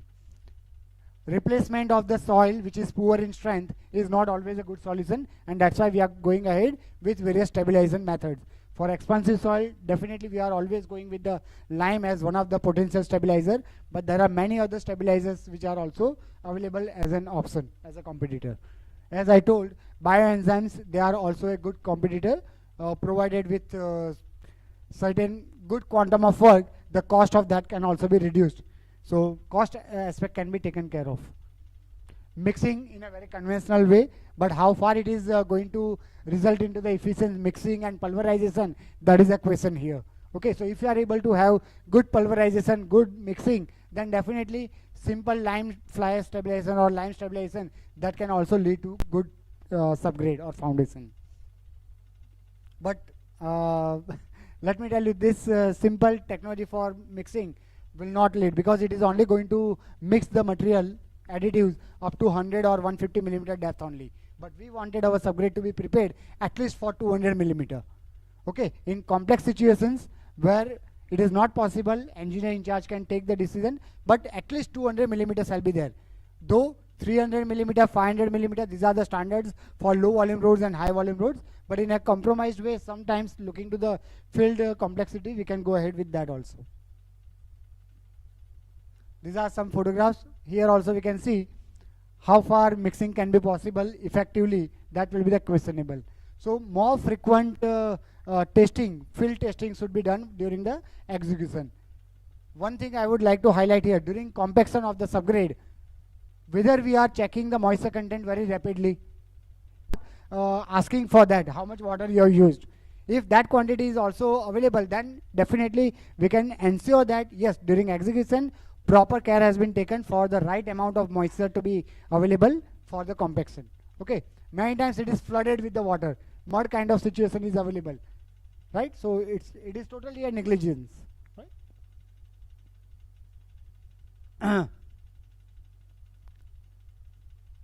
There are different technologies available for the compaction. According to the type of soil, we can use it. Here see, a very systematic arrangement of the stabilizers, additives are being made, spreaded, and then mixed and then compacted with the definite moisture content. So this is a series of work. But here once again, are we checking the spread of the water according to the quantity? I think no calculations are being made for that. So one should go ahead with that calculation and try to find out what amount of water will be required. These are simple things, routine things. RBI 81, that is also another stabilizer available. It is also showing good performance. So conventionally, if lime is not available of the proper quality, we can go ahead with another alternatives also with this kind of concepts. We can also go ahead with the utilization of waste material. These are some of the processing which are required to be done before the waste plastic which is being available on field can be utilized in the plants. Shredding, cleaning, separating, and then using it. Though the use of waste plastic in the field, that is also a challenging task. In Surat Municipal Corporation, regularly waste plastic roads are being constructed. In that, the construction is the bituminous mix is prepared using waste plastic with drum mix plant. Okay, what problems we are facing there? I have observed as a third-party inspector. I have seen that the quantity of waste plastic which is induced every time is not consistent, because in case if the waste plastic is entrapped with some moisture, it is not releasing from the hopper consistently. That may lead to non-consistency in the mixes, and performance can be different at different point of time at different locations. So one challenge is that how we can incorporate this waste plastic. Why not it is possible to incorporate this waste plastic into the batch mix plant? In the batch mix plant, we are having separate feeder available for the filler material. So why can't we use this waste plastic in that filler and use it into the batch mix plant so as to have good quality of the mix? So that can be explored here. The construction of road, this is photograph has been summarized, compiled by Professor Joshi sir, but SMC is also using it and constructing the roads here. And let me tell you, this plastic roads are not compromising any quality. It is using 8 to 10% or even more plastic before it's dumping into the sites somewhere. Last thing I would like to highlight here, the white topping. Conventionally, what is white topping? Flexible pavement which are being deteriorated, if they are being overlaid by the cement concrete, it is called as a white concrete. Okay, but in that again, the concepts are to be understood, how its design can be possible, whether we have to use design guidelines for the flexible pavement or for the rigid pavement, that has to be taken care of. Nowadays, guidelines for the white toppings are available, but though not technical guidelines are available, only from the execution point of view, the guidelines are being available. But how to analyze the pavement which is being made in this way, top is concrete and bottom is bituminous, how this will behave, how the stresses and strains are to be produced, these are required to be understood further before executing this one. One typical concept of panel concrete as a white topping is required to be explored. Panel concrete, that means a panel of 1 meter by 1 meter or maximum 1.5 meter by 1.5 meter, that can be explored as an alternate to our conventional rigid pavement toppings, which are having the panel dimension as 4 meter by 4 meter or 4 meter by 4.5 meter, 3.5 meter by 4.5 meter. Here, when we are increasing the panel dimensions, particularly the length, its thickness requirement will also be increasing. Okay, so will lead to more consumption of the concrete, cement, and that's why it is using unnecessarily those scarce resources. Instead of that, if you are reducing the thicknesses by reducing the joints, okay, if you are providing the panel concrete with 1 by 1 meter panel, then definitely it is reducing the thickness drastically. Instead of 250 millimeter of the PQC thickness, it can reduce to 150 or 130 millimeter of concrete. Okay, so this is how tremendous difference will be available. So we need to explore all these things. There are many things which are to be explored further. This is one of the view of the panel concrete.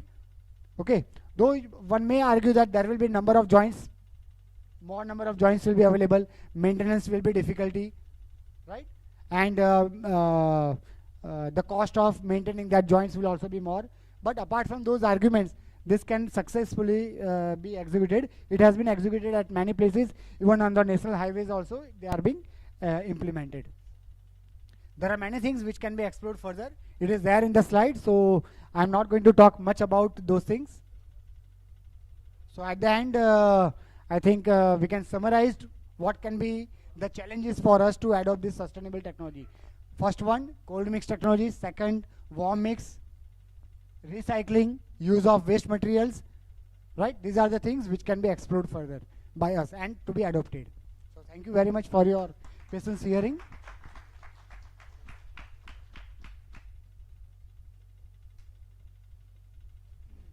Any questions?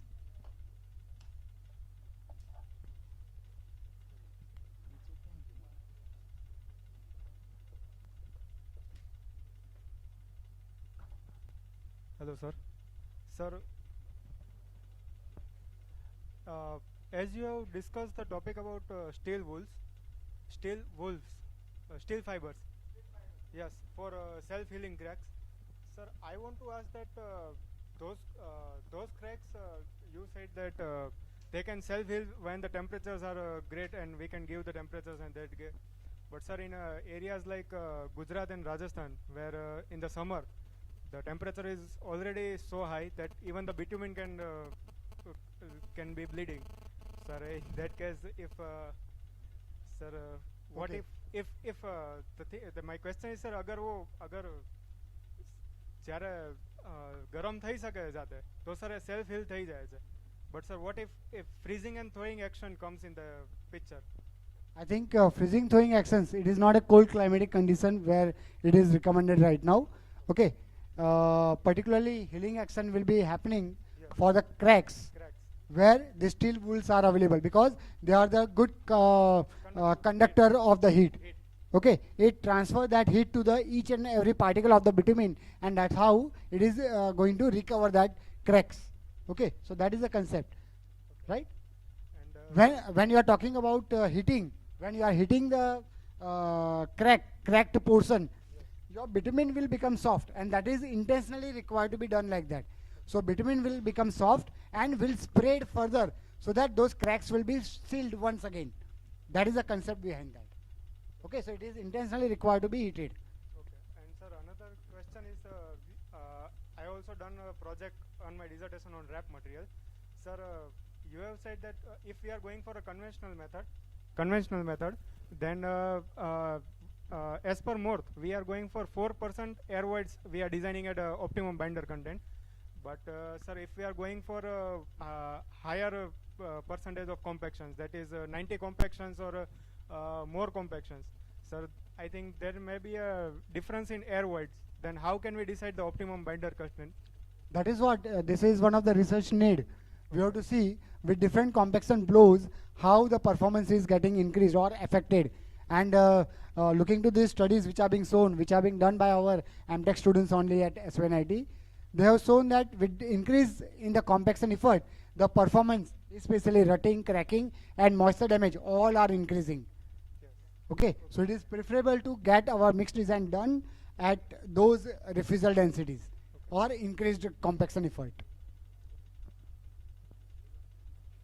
Any other queries or questions? Even if we are able to execute our regular practices with proper guidelines, then also it will lead to the sustainability.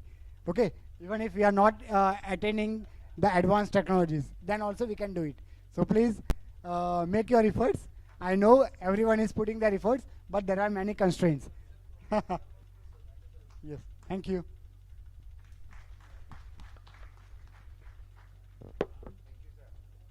Not very difficult task, but to bring before you what we have gained by this session.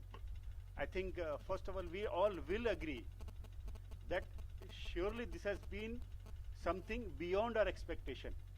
So we were let me say we were expecting खा के P के नाश्ता पानी करके शायद छुट्टा हो जाएंगे, बाहर बारिश हो रही है और छुट्टी का दिन है, सेकेंड सैटरडे सबने बिगाड़ दिया, लेकिन अब चौधरी साहब आए हैं और जोशी साहब आए हैं तो सबको आना ही पड़ेगा. But I think this is something beyond expectation. Let us please give very big clap to all the presenters, all the organizers. Very spick span arrangement, कोई कहीं पर कोई हिच नहीं, इतना सिंपल और सुंदर अरेंजमेंट इंजीनियर्स कर सकते हैं इसको हम प्रूव कर दिया है कि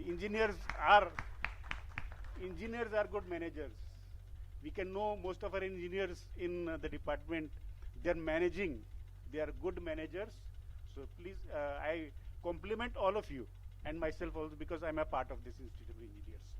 So let me begin by saying by the state, the office bearers of the state, Chaudhary sir, I think Nakrani ji and Sudhar sahab, તમે સ્ટેટમાંથી અહીંયા આવ્યા ગાંધીનગરથી અહીંયા આવ્યા અમને પ્રિવિલેજ આપી we are thankful for that and also the local chapter the local from local chapter doctor Jignesh Fagasia and Panchal and all our other members we have been the host for this, so this is a very good event, fruitful event.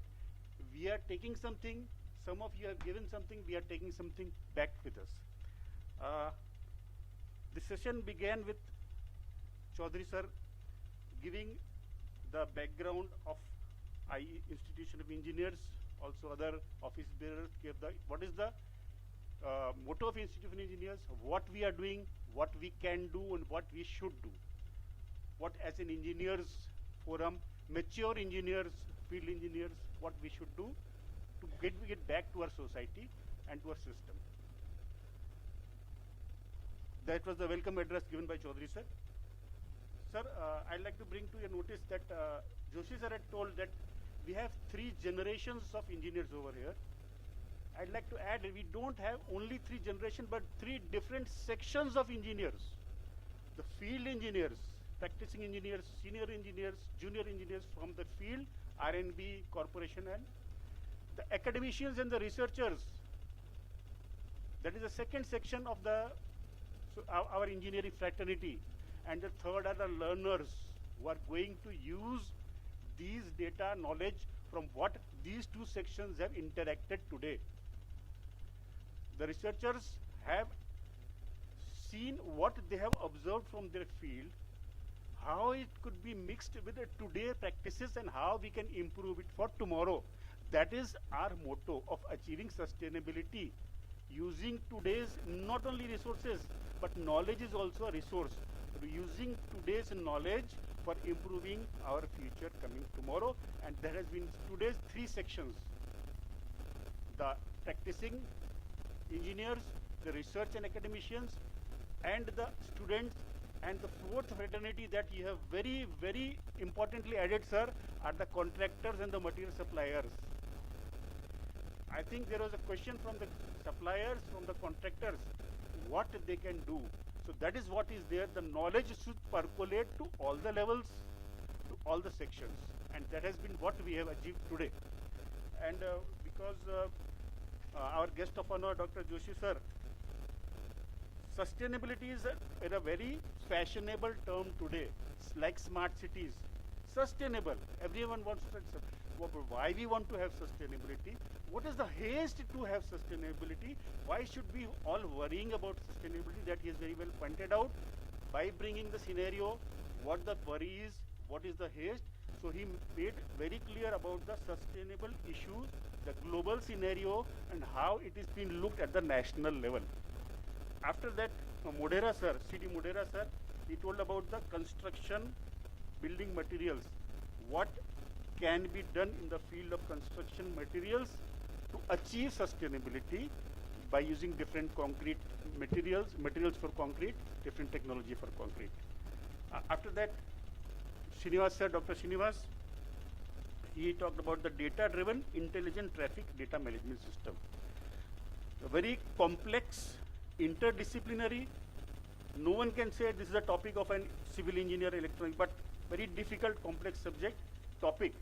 But he took the liberty, he very well simply explained what it is, how it is to be done, and why it is to be done, and what is the use of these data-driven technology in the future. Amit Bhai took up the very current topic. All the R&B engineers, all the field engineers, વરસાદ પડે છે ત્યારે આપણે તૈયાર રહીએ છીએ માર ખાવા માટે. બધા કેમેરા લઈને નીકળી જાય છે. ખાડો પડી ગયો, પોલ ખુલી ગઈ, પ્રી મોન્સૂન પોસ્ટ મોન્સૂનની પોલ ખુલી ગઈ. But they do not know what is the reason for this, And people like Amit Bhai, they told us how we can use the hot mix technologies, cold mix technologies, reuse use vehicle materials and all for all this.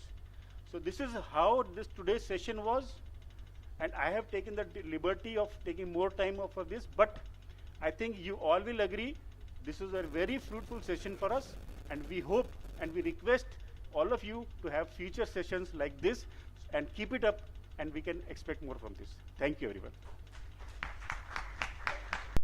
Success of any webinar, seminar or program can be measured only by taking feedback from participants.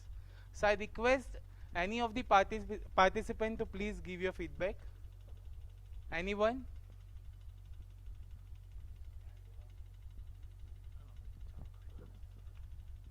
Yes, please.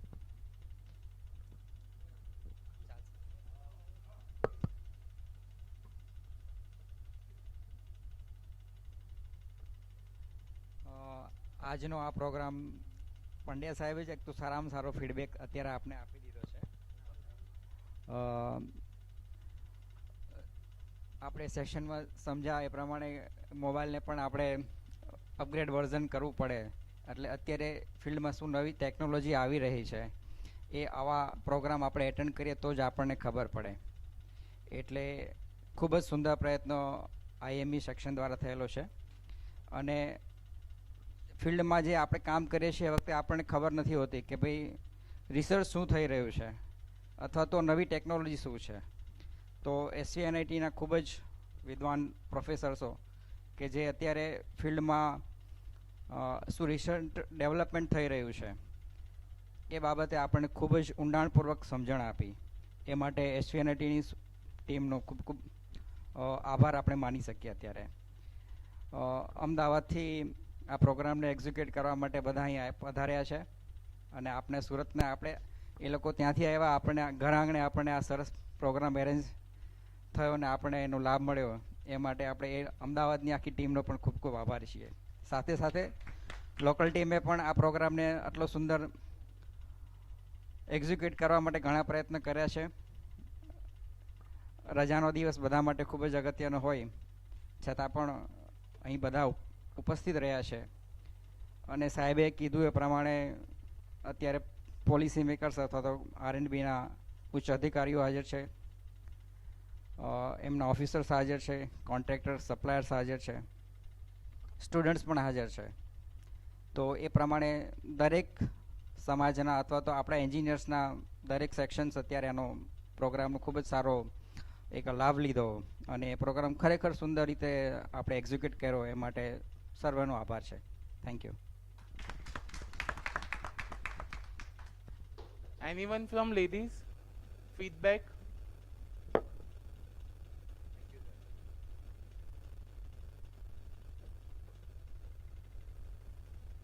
Okay. Now I request Sri Deo Nakrani sir, Honorary Secretary, IEI, Gujarat State Center, to deliver vote of thanks.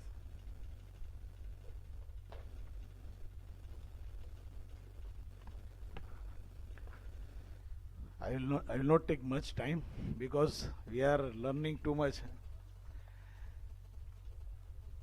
On behalf of Institute of Engineers, Gujarat State Center and Local Center, I am thankful to the guest of the program. First of all, Sri S.B. Vasava, Secretary, R&B Department, and Council member who could not join as he is out of India due to emergency program, but has given us motivation to arrange this program and blessings. A special thank to Dr. G.J. Joshi sir, who is head of the Department of Civil Engineering, SVNIT, who has spared special time to attend the seminar and also provide such a wonderful facility in SVNIT, and without them it is not possible to arrange this program.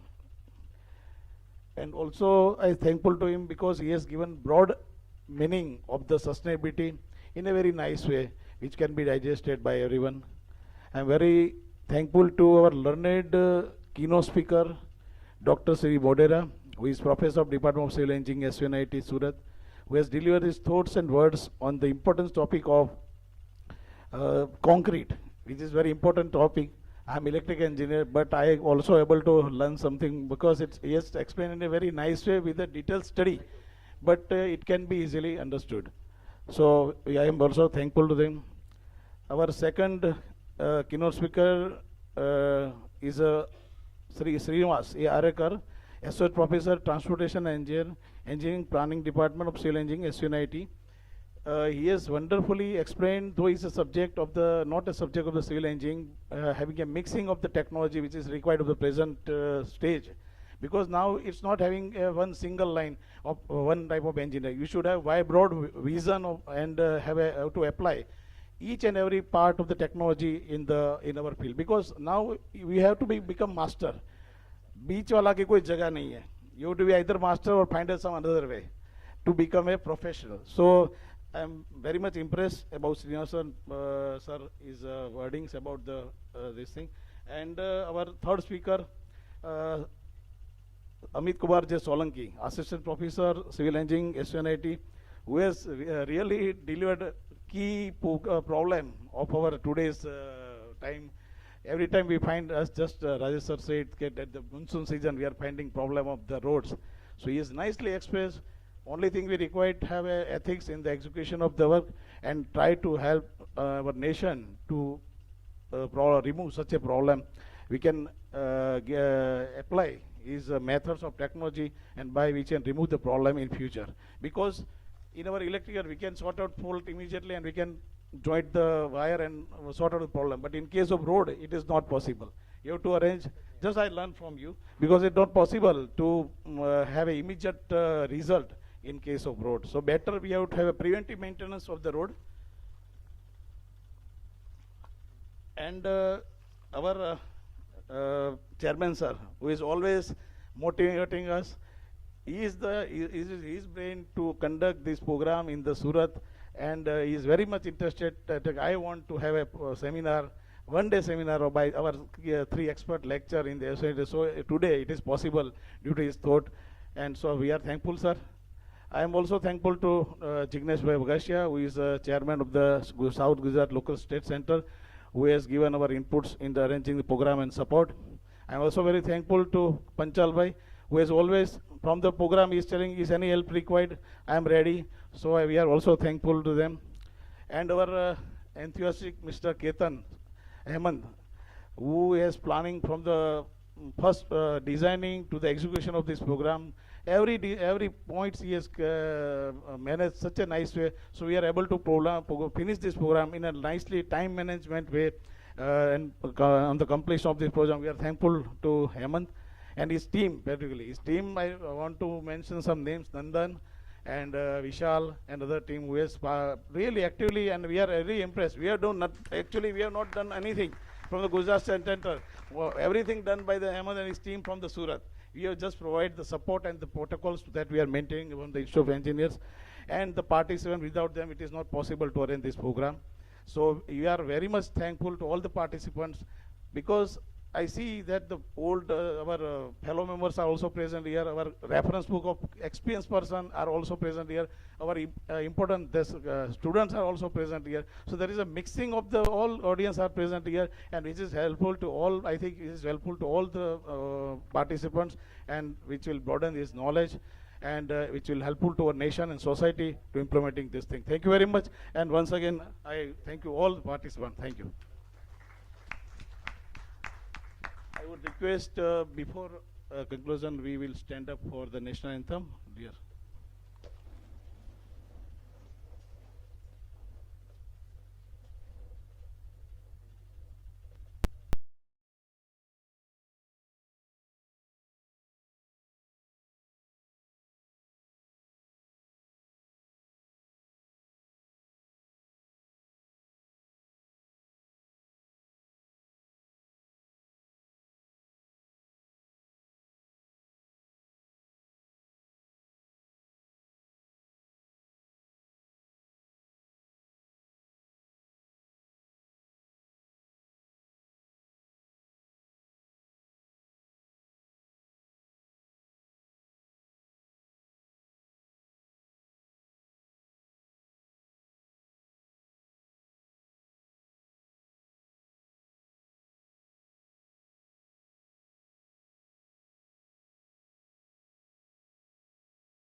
The tea and cookies are served on the back side of the seminar hall. I request everyone to please join for it. Huh, sir.